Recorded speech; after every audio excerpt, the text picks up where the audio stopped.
getting back behind the wheel of a tractor and in the field and smelling the dirt and the beets and everything. It's been a good time. The long hours get to you, but I mean, with good people around, anything can get done. You learn a lot of stuff. It's what I like about beet harvest. The action and all the lights and the communication and I like the pace and the speed of beet harvest. Ever since you put the first seed in the ground, you know, the race is on. There's just so many challenges, whether the people are gonna show up, whether the equipment's gonna work properly, whether Mother Nature is gonna rule like she always does. You're invested. There's no touching the water with your toe. You're jumping into your neck.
Turn around, empty out, go to second east. Kenny, when you get to the east side, you'll empty out. Oh, you don't really have to empty out. Just go to the next field. Go to the next field when you guys get to the east side. Did you say state? Yeah, 10-4.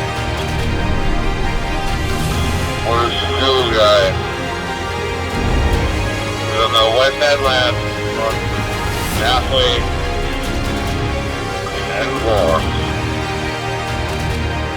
Where do you want me to start, Henry? Up by your pickup? Yeah, you know, baby. Or should I say my pickup? Jazz has got the light on right there for you. You get to the east side, you're going to have to go right. There's 2 batters on the far south side going. Yeah. Well, you get one and Jenny will get the rest. Okay, you finish topping off Gordo here. Put a nice speed of beets over the whole road. You're not doing right next to the road. It's pretty green, so let's have it at a nice appearance. 10-4.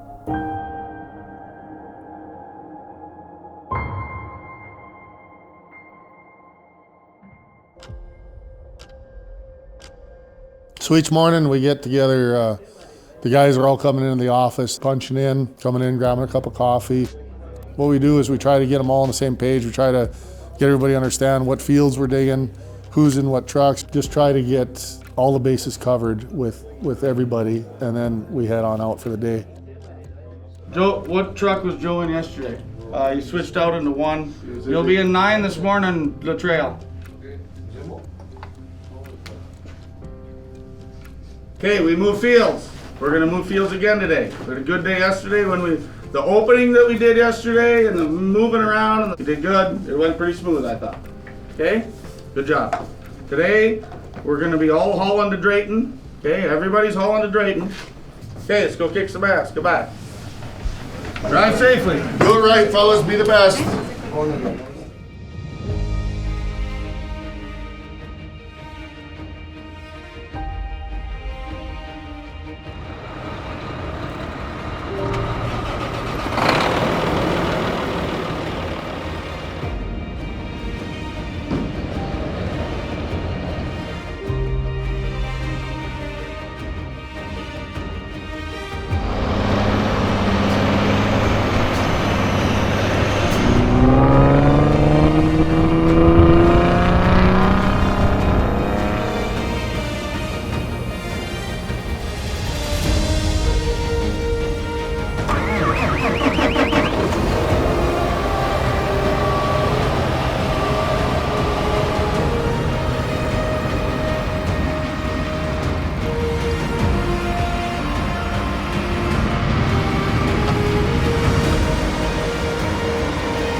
So Gudajtes Family Farm, AKA the Sugarbeet Mafia, we are 4 independent farms. We got John Gudajtes Farm, we got Jay Gudajtes Farm, we got Lee Gudajtes Farm, we got Andy Gudajtes Farm. It's my dad and me and my 2 brothers. And we're each financially independent. We work like one big common farm. We grow corn, we grow soybeans, we grow pinto beans, we grow black beans, we grow wheat. We're fast-paced, we're a modern row crop farm, specializing in sugar beets. Our family's been here in the Red River Valley since I think it's 1886. My great-grandfather bought this farm that I live on in 1911. My great-grandfather never did farm. My grandfather did farm, Grandpa Ed. He farmed until I think he was 60 years old. 1971, I believe it was, that he decided to retire. He said, here, John and Jim, you guys, you know, you're go-getters. You'll do more with it than I will at my age, so here you have it.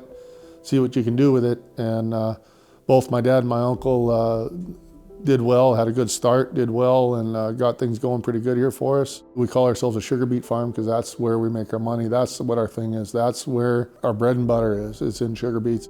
This year, 2022, we had just about half of our acres planted into sugar beets. The sugar that we grow is from American Crystal Sugar Company. It's a closed cooperative. You have to own your stock in order to grow your beets. In 2022, 1 share of stock would allow you to grow 0.83 acres of beets, so 100 shares to get you 83 acres. Those shares are trading roughly at $4,200 a share. So it's quite a big investment in sugar beet stock if you want to play the game. Number changing to 1,020. When we get into harvest, the first operation that we're going to do in harvest is we're going to come in with the defoliator. And so the defoliator is essentially a flail mower that's pulled behind a tractor, and it removes the leaves down to the crown of the beet and deposits the leaves on a pile in between the rows. That's all I do is row the beet. This is my 11th year. 11th year? Yeah, first year was 2011. Yeah, you haven't been yelled into. Then I missed 2015. Behind that comes the beet harvester. The harvester has a set of cambered and tapered wheels. They're angled to where they both turn. As they turn, they get closer in the back and they pinch the beet. It rolls up and out.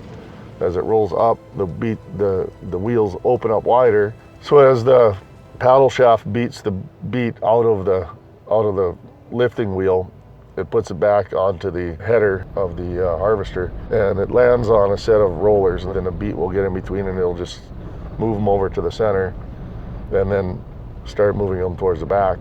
As that happens, it starts removing the dirt and it falls out through the bottom of the machine there and spreads out through the width of the machine. And as it's conveyed back, it comes across a belted chain, like a potato conveyor chain, bring it straight back to the Ferris wheel, up and around the Ferris wheel, then onto the top apron belt, which conveys it up into the little 4-ton hopper, and then from there it'll go into the truck.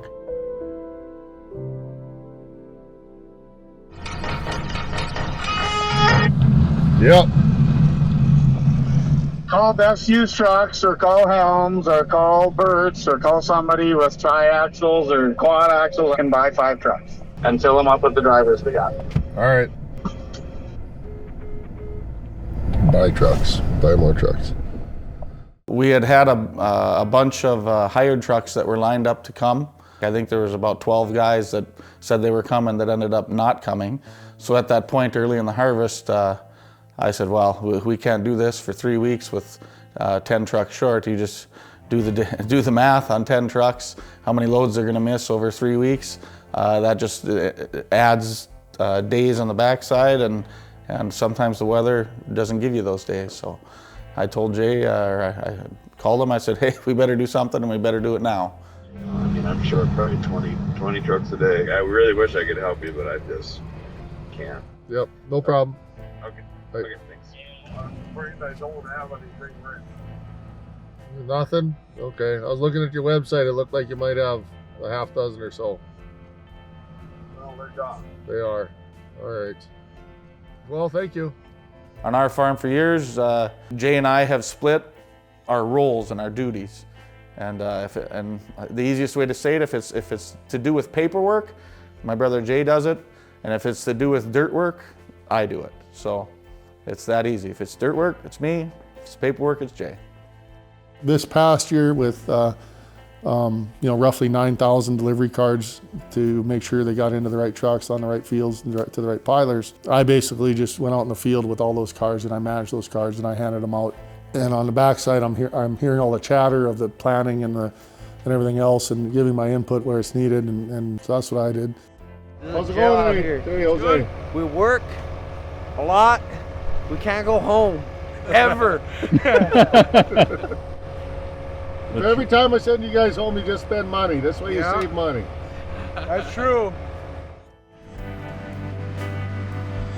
So this year we added to our operation, we bought 3 H&S 35-ton beet carts. With the amount of fields that we ended up having this year, the amount of headlands we had to do, and the openings or strikes or landings, whatever you want to call them, I would send those beet carts where before we would send trucks. Our old operation, we would go with the beet harvester, get the tank of the beet harvester full, we would stop, trucks would be behind, the beet harvester would then lift up, back to the truck. We do it that way so the trucks are driving where the beets have been dug and they're on black dirt. Because remember, this is the opening, and now just 12 rows over either side, it's the green beet leaves because the beets have not been rotobeeted yet. It worked out excellent with the beet carts this year. Just for the openings themselves, the amount of openings we had, the amount of fields we had, it was an eye-opener to, all right, this is where, for us, this year, this was the Willy Wonka and the Chocolate Factory. That was the golden ticket for that, for the help this year.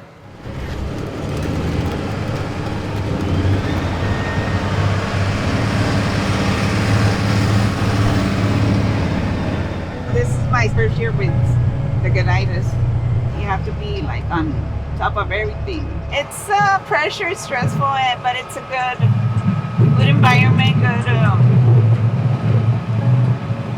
good working, like learning experience, especially with the semi. The proper cycle of a truck. Trucks get loaded with their beets, they go to the factory or they go to the outside piling site, they dump their beets. American Crystal, their pilers have the ability to clean the beets as they're being dumped because they don't want the dirt in the pile, obviously. After the trucks dump their beets, they then pull forward about 30 feet and there's a dirt chute there. The dirt chute gives our truck the dirt that came off of our beets after they dump the load. Trucks get back to the field and then every one of them has to dump their dirt, clean their box, scrape their end gate so the end gate closes properly. With mechanical chains we have that close the end gates. And then they're ready to reload for the next product going in. Well, the safety poles are excellent safety item to begin with.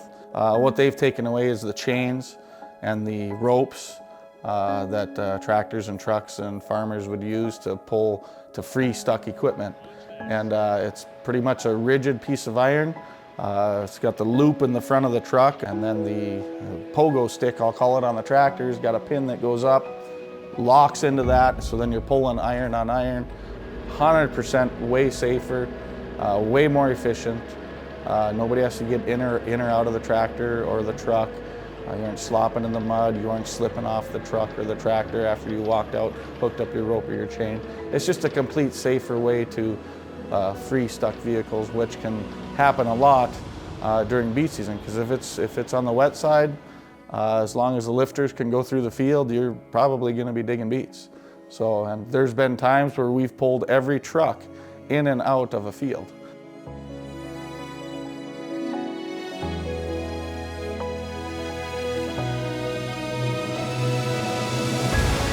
Jake and Dennis, if y'all need diesel, I'm in the west headland.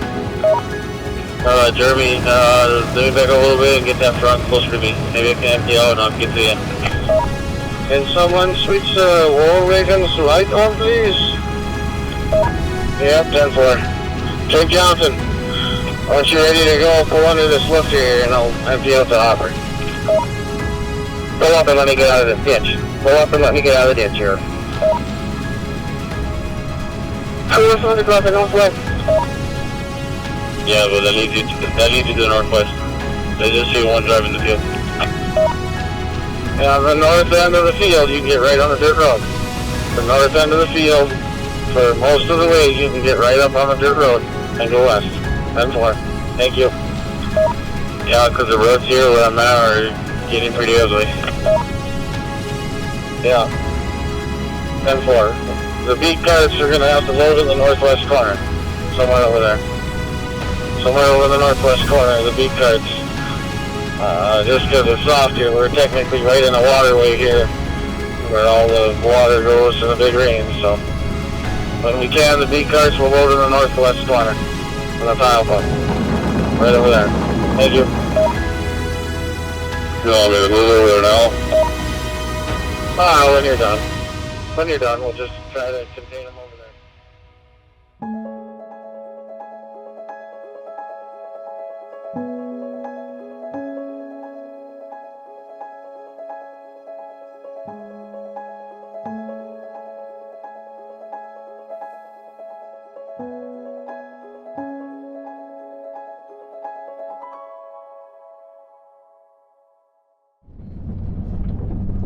My role in beet harvest, I don't know, I'm almost the orchestrator of the whole circus. And I say circus, everybody will laugh at. Once you throw those balls in the air, you got to juggle everything and make sure none of them hit the ground. You're going to have to figure out where the next strikeout's going to be, so we can keep everything moving along. Nothing comes more to a standstill than it already is. Because if we're stopped, we're not digging. Not digging, we're not moving. Not moving, we're not getting done.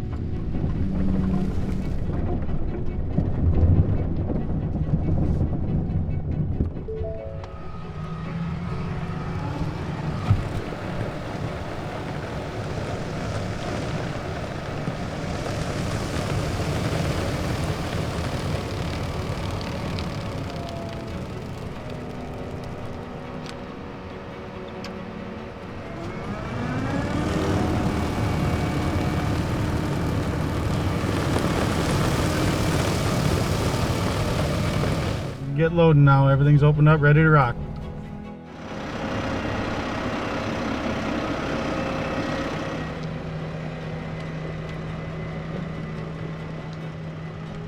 Cass, you on, Cass?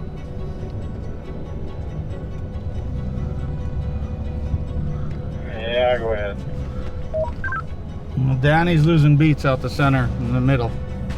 Maybe a broken lifter wheel, or we need to put that center plate in. Terry, come on and get in the rows, Terry. Terry, you on? Copy that. Terry, get in your rows here behind this tractor 4.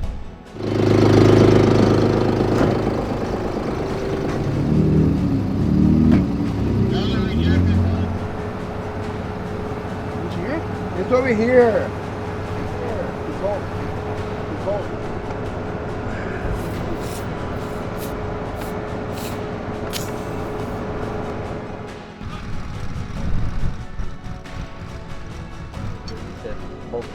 I know.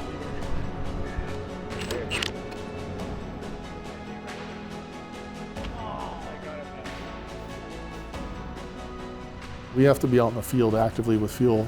That fuel trailer that's out in the field is holding just about 1,000 gallons in it. We've got to get roughly 3,000 gallons into those tractors every day. If the tractors need fuel or DEF or beet cars, lifters, rotor beaters, whatever, I just go fill them up or tell them where I'm at, and they'll just come swing by and I'll fill them up, and that's it. So blading the roads, every load that comes out, there's 16 wheels on an average truck that are gonna roll and bring dirt out onto the road, and we're gonna cover up the gravel, or we're gonna cover up the asphalt or the concrete. It just creates an unsafe, muddy condition. So we have to go back with our blade, and we'll blade that. It's important to keep that road clean, not just for the neighbors, but for ourselves. If we get the mud on the road, and then we get a small rain event, even just a small drizzle, our dirt becomes very slippery.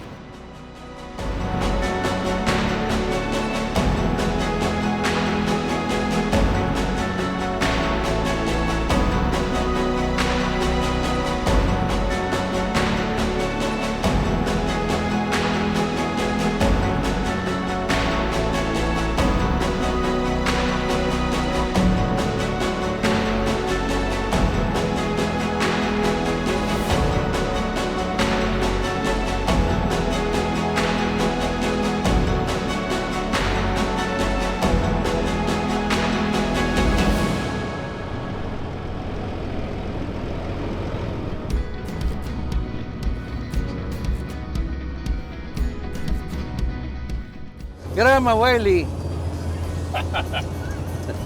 Lee's always in the way, isn't he? He's everywhere.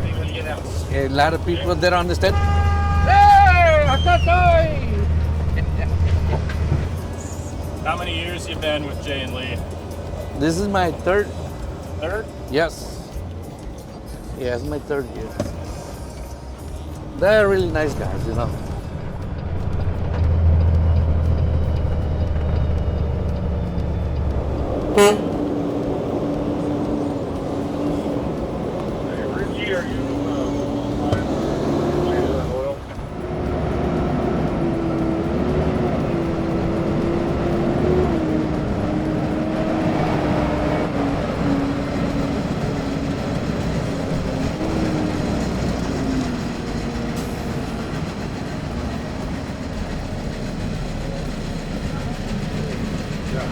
Nothing. Police department, outdoors or field full U-turn. There you go. Welcome to the party.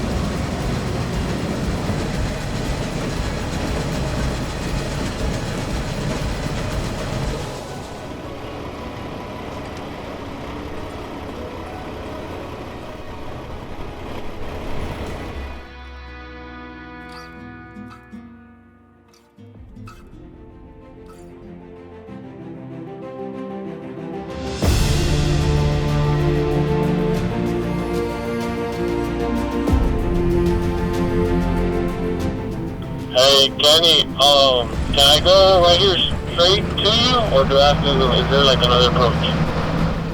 Are you on the far south? They don't want anybody driving on that road, I don't think.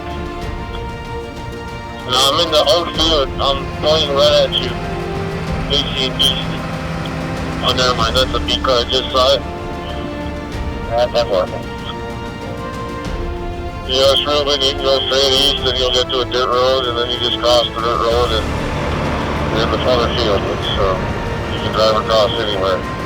10-4, thank you. Jay, just, there's down to 2 pilers over here in Canyon East, so the lines are blocked. 10-4. I'm not sure what's going on here, but, Louie's got problems with his lift here, so we're just sitting here. Jay, beat trucks you say empty for the night, right, Jay? Yeah, 10-4, but all the trucks will be coming empty in the morning. So maybe they want to be loaded, whichever.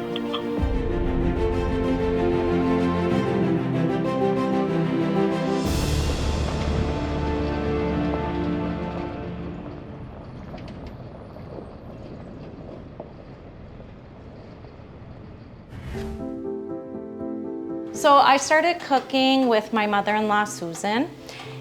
We started doing it as a way to go see the crew, and so that, during the days we were lonely, so we could go see our husbands and the kids could come out and see their dads. So it started out with that, mainly grain harvest, and then we moved on to beets. So it is a big job. The other day I made 7 pans of lasagna, which is like over 20 pounds of hamburgers. So just browning hamburger takes hours, and then putting it all together. I tried to do a side dish and then a dessert with everything. I've been doing this for I don't know how many years. I started out as a newlywed. I remember my first meal was frozen lasagna from Sam's Club, and I bet you Lee almost died because his mom made everything from scratch. And here I am, like, living in Grand Forks. I'm like, oh, I got to bring out something to the crew. And now everything's pretty much from scratch. The guys have favorites and they have requests, so that's really fun. I know they appreciate it, and I appreciate their hard work, their time away from their families, because I know a lot of the guys who work for us are full-time guys, and I know their families, I see their kids around, and I know it's a sacrifice for them just like it is for our family too. So this is my way of being part of the farm and saying thanks. So one of my biggest concerns when I'm in the office waiting for everybody to roll back in is I just want to make sure everybody's home and safe. Look everybody in the eye and see, how tired are they? Should they come to work tomorrow? Should they get some time off? And if they're sick or coughing or or just under the weather, you know, take the time to notice those people and look at them, talk to them, say hello to everyone, and pay attention to them, because once again, without them, we're not getting it done. We got to have them. We can't do it without our help. So we're gonna move let's see, 1, 2, 3. We're gonna move 3 rotobeaters and 4 lifters to Minnesota and the beet carts. And then we're gonna leave 2 rotobeaters and 2 lifters where we're digging. And there's only, how many of the truck driver guys are here that are supposed to be here? Who's here that's not supposed to be here? Randy? Okay, otherwise there's what? 1, 2, 3, 4, 5, 6, 7, 8 truck drivers. Where's my 8th one? Okay, that's good. We want 8 trucks, and you guys that are here are gonna stay in Hamilton. 8 trucks, 2 lifters, going to Hamilton until we finish that out. Okay, and then the rest of the guys are coming at 7, then they're gonna go straight to Minnesota to hopefully meet the equipment there. Danny, you leave this morning with the lifter. Kenny, you guys leave. Rooster, Craig, and JR, you guys can take the pickup and get up there, and then, see, I'm picking up Andrea so we don't have to move her vehicle. And who's the other one? Pedro. Pedro rotobeat. Pedro's not here? Well, he'll be there. Roy and Jose, you wait for Pedro. Which trucks are starting this morning? Truck 2? They're all up there. Truck 3? Where? 6 beside them. Oh, 2, 3, 4, 8, 15, 18, 24, and 26. Okay, you guys are all going to Hamilton, Quarter, where we were before. Where we were last night. Okay? There's about 30 acres left. About 4 loads apiece, then we'll be moving.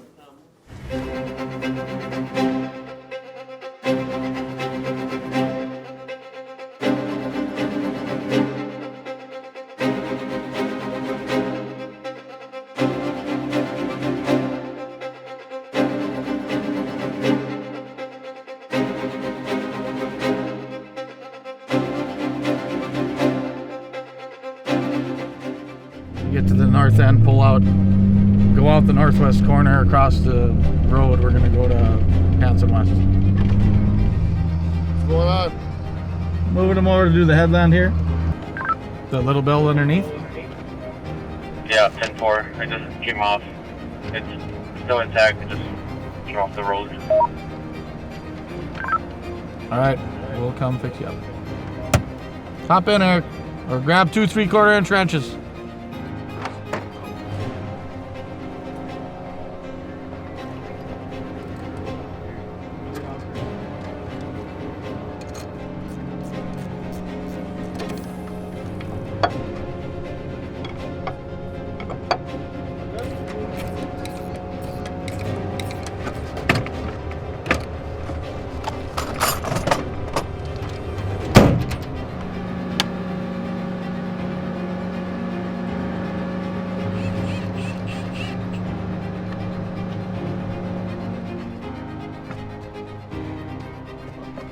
Lordy!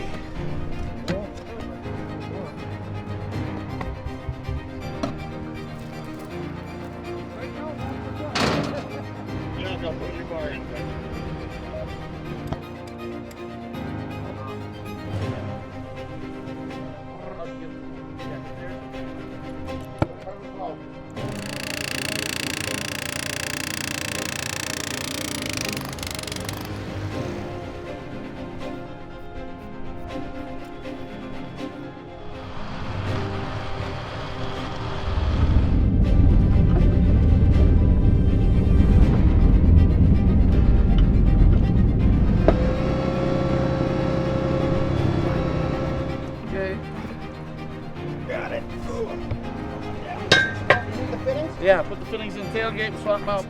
All right, Marcus, a little bit so I can pry it over. It's turning. It's turning.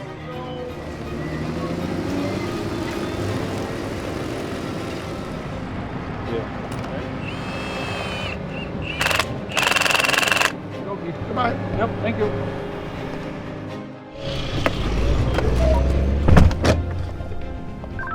Hanson East, Mainfield. Hanson East, Mainfield.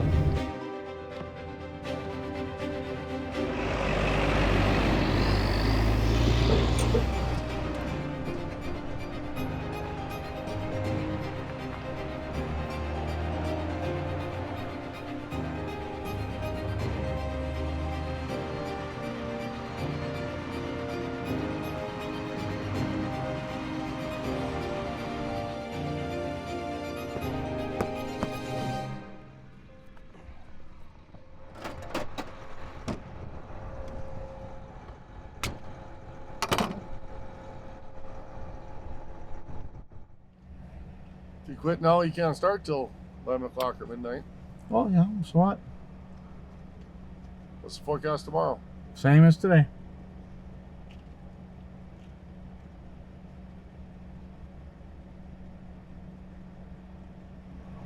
Shut it down.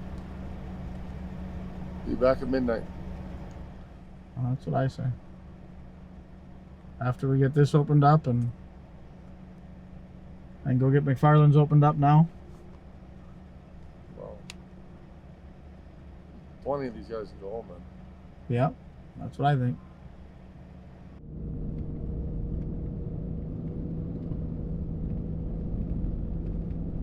I'm sending everybody home except for Rooster, because you got to fix. you guys. Go do beans. We're coming back at midnight. We're gonna open up this and open up McFarland's. The rotobeaters are gonna beat all day. We're coming back at midnight. Oh, you're out on the road. The piling sites have different heat policies. They can only store the beets to certain heat levels for long-term storage throughout the winter. Some pilers are 65-degree sites and some are 55-degree sites. What has happened is the temperature has reached above 55-degree root temperature of the beet, so they shut down non-ventilated, non-deep freeze pilers at the factory, which is 4 pilers out of 9. So now there's a huge line of trucks because everybody still wants to keep digging beets, and I've decided to stop digging beets because I don't want to wait in line. I'm only 3 miles from the factory, which is one of my closest hauls, and I'll be waiting for trucks, which is ridiculous. So my brother and I decided we're gonna shut down till midnight, because the midnight run is usually a ghost town, and it should be able to make us maximize the hours and the time that we're close to the piler with a 3-mile haul. So hopefully we should get, I think we'll get triple the amount done in the night starting at midnight than I would trying to just bear with it through the night or through the day right now. So that's what we decided. Later in the season, we actually had to manage frost shutdowns. The beets can have so much frost in them and still be stored, but once the frost gets too deep in the beets, the American Crystal doesn't want to put those, call them damaged beets, into long-term storage. Heat shut down, the beets get warm, too warm. Generally that evening, you know, if the weather will drop below acceptable levels of heat, it'll cool down the beet fast enough, and the beet doesn't really have to heal, it just has to cool down. In a frost shutdown, that can last for days, and it did this year. I think I remember we were shut down for 2 or 3 days later in the season because we got such a severe frost. I think it went down to 18 degrees, penetrated the beets pretty good, and then we had to let nice warm days thaw those beets out, pull that frost line back out to make them healed and suitable for long-term storage. Figured since I had some time, I better go see my son's game. Maybe should go home and sleep, but, well, kids' things have to happen, and it's good to make an appearance, and kids like to see Dad there, so. Huh? Why? What'd you do today? Huh?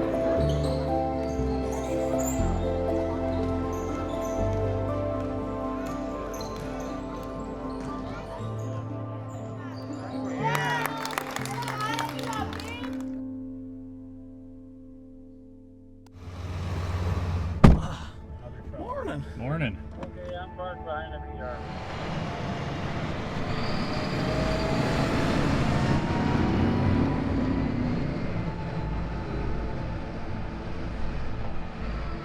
Yeah, 10-4. Yeah, lifters turn in. Rotobeaters turn in. I got the road blocked here at the interstate. Fuel trailer, turn and go. Turn and go.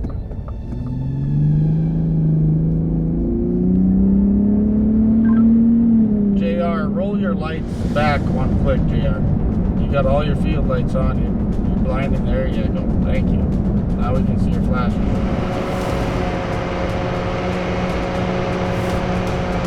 Yeah, empty truck, where's in the headline? Facing north. 21, Jeremy, hit boom boom. Load up boom boom. 21, go to the beet car coming at you. You just bob and weave your way back to the east side and get out of this mess here. The west side, I mean. Bob and weave your way, get to the west side. We started opening a new fields that hadn't been touched, and we started in the dark, so we just had to make sure that everything flows as properly as possible and not get everybody all jammed up, stopping everybody, because that's what happens. They just get in the way of everybody and then nobody can move. Well, then we gotta erase our mistakes and start over again. So, but in a matter of about 10 minutes, field should disappear pretty nicely because everything will be opened up and going smooth. What? The neighbor called. He said at first there was a bright light in the field, and then it looked like a bomb went off, and then the trucks sprouted everywhere. Who was it? Randy. Uh-huh. During beet harvest, when we're rolling and things are going hard, our labor bill is just under $73 a minute. Things are rolling and all that fuel is going, and the fuel man calls, hey, there's got to be a leak in your barrel because there's 4,000 gallons just disappeared. You know, we can hold 137,000 gallons of diesel fuel on a farm. And that sounds like a lot, but if we start with that and we don't refill during harvest, we'll probably run out before we finish harvest. It's a lot of fuel, it's a lot of men, it's a lot of different attitudes, it's a lot of different personalities. And making sure that we get a group that can work together, that has fun and isn't easy. And we're fortunate to have a good group. This year there was guys that, you know, they walked out of here in 8 weeks with $20,000. They made money. You know, our help is vital to our farm. When if we can treat our help good, and that doesn't just mean paying them well. You know, that meal at the end of the day means a lot to them, and a place to stay in our bunkhouse. You know, free room in the bunkhouse, that means a lot to them. I like working for Jay and Lee. They're real direct, to the point. Gotta have kind of thick skin, but any harvest time for any farmer, you gotta have thick skin. I admire them because they have a lot of work, and I don't know how they manage with so much stuff. Good people, very good people to work for. Watching Lee fly through the field at 100 miles an hour is kind of fun to watch sometimes. It gets pretty intensive, but how this outfit is able to keep such a big crew and keep them in line, I really don't know. Lee's got something special. They both seem to be good bosses. You know, I like working for them. I could see coming back for them next year. They pay well, they take care of us, we have nice equipment, and they treat us well, and you can't ask for any employer better than what they have been to me over the years, and I think everybody else that's worked for them. I'm like part of the family. They don't discriminate against anybody. We all work together, and I can't believe it.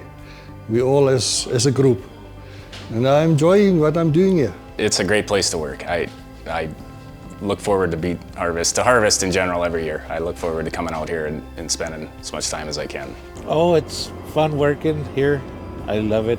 I love what I do. Heidi Gudajtes, she does a very, very good job of making sure everybody gets fed. I went to high school with Jay and Lee. Like, I've known them my whole life.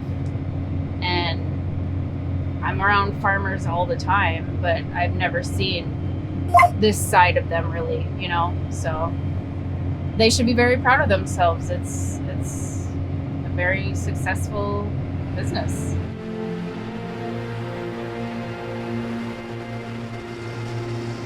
We're in a John Deere 8410. Gotcha. So there's kind of a little bit of a story behind this tractor, and what exactly is that story? The story is that it belonged to me, Francis Kilhusky, better known as Rooster, when I was farming, and at my auction sale when I retired, John Gudajtes bought the tractor at the auction, and he said this was going to be strictly a rotor beater tractor. So this fall, when I hired on with them to rotor beat, I told him I wanted my old tractor back, and Lee said, you got it. It brings back some memories, you know. It's just, we ran it in the rotor beater when I had it, and yeah, like I said, it would just bring back some memories. It was just kind of fun. The employees we have, the sacrifice they give, the time away from their families. Without the good, dedicated people we have, none of this would matter, none of it would be possible to do. Gudajtes Family Farm, it's Gudajtes Family Farm. The family is intentionally first. And I know Lee and I lose focus on that a lot, and that's hard. The size of our farm has given us a lot of opportunities. It's also deprived us a lot. We've had to make a lot of sacrifices. Farming isn't easy, it never will be. There's a reason less than 2% of the population does it. You know, we're very proud to have our family backing us up, and you know, ultimately it's what we're trying to make a living. And you know, sometimes we're working more than we're living, but if you like it, it's not so bad. I've always said, I think we have more fun than we do work here. And anybody in their life, stop and think about yourself. When you're having fun, are you really working? And if you can have fun and call it work and get paid to do it, it just makes everything happen better.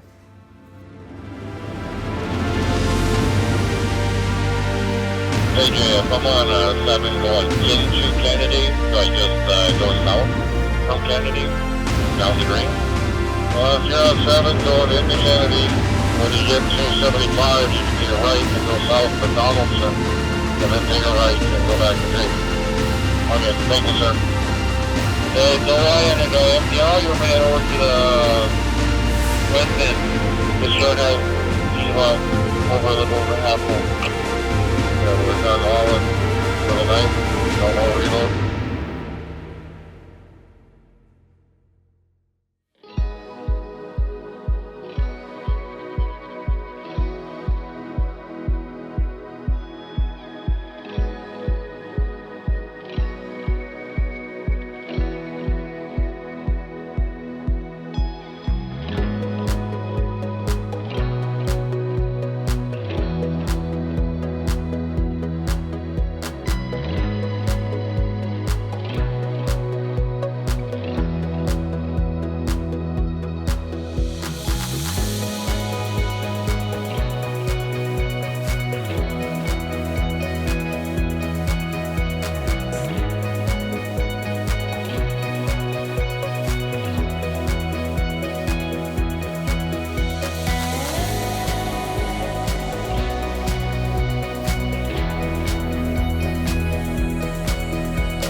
Thank you, 23, go load. Hey, 23, can you turn left? Turn left? Like if you're gonna exit the field so I can load you. Jeremy, move to the west or to your right there, Jeremy. Go down to that harvester to the other opening. Please, thank you. Roy, when you're empty, also go take a right, head down to that other harvester to the other opening, thanks. We just went through that ditch on the north end and it was spinning like hell in there, so watch with the harvesters. And Ford, don't drop the harvesters down in that ditch there, she's juicy. Don't put any slop or slime or juice in the harvester. You won't be clean anymore. There's another approach in the middle of the field on the west side here. You have to flag it or phone it if you don't want nobody to use it because they're using it. Yeah, that's right. We're moving something there to block it.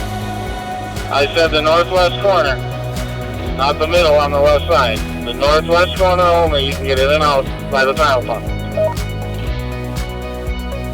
Robert 26, your work lights behind your cab are on. Robert 26. Work lights are now off. Thank you. So Candy, he just said the northwest corner of the field.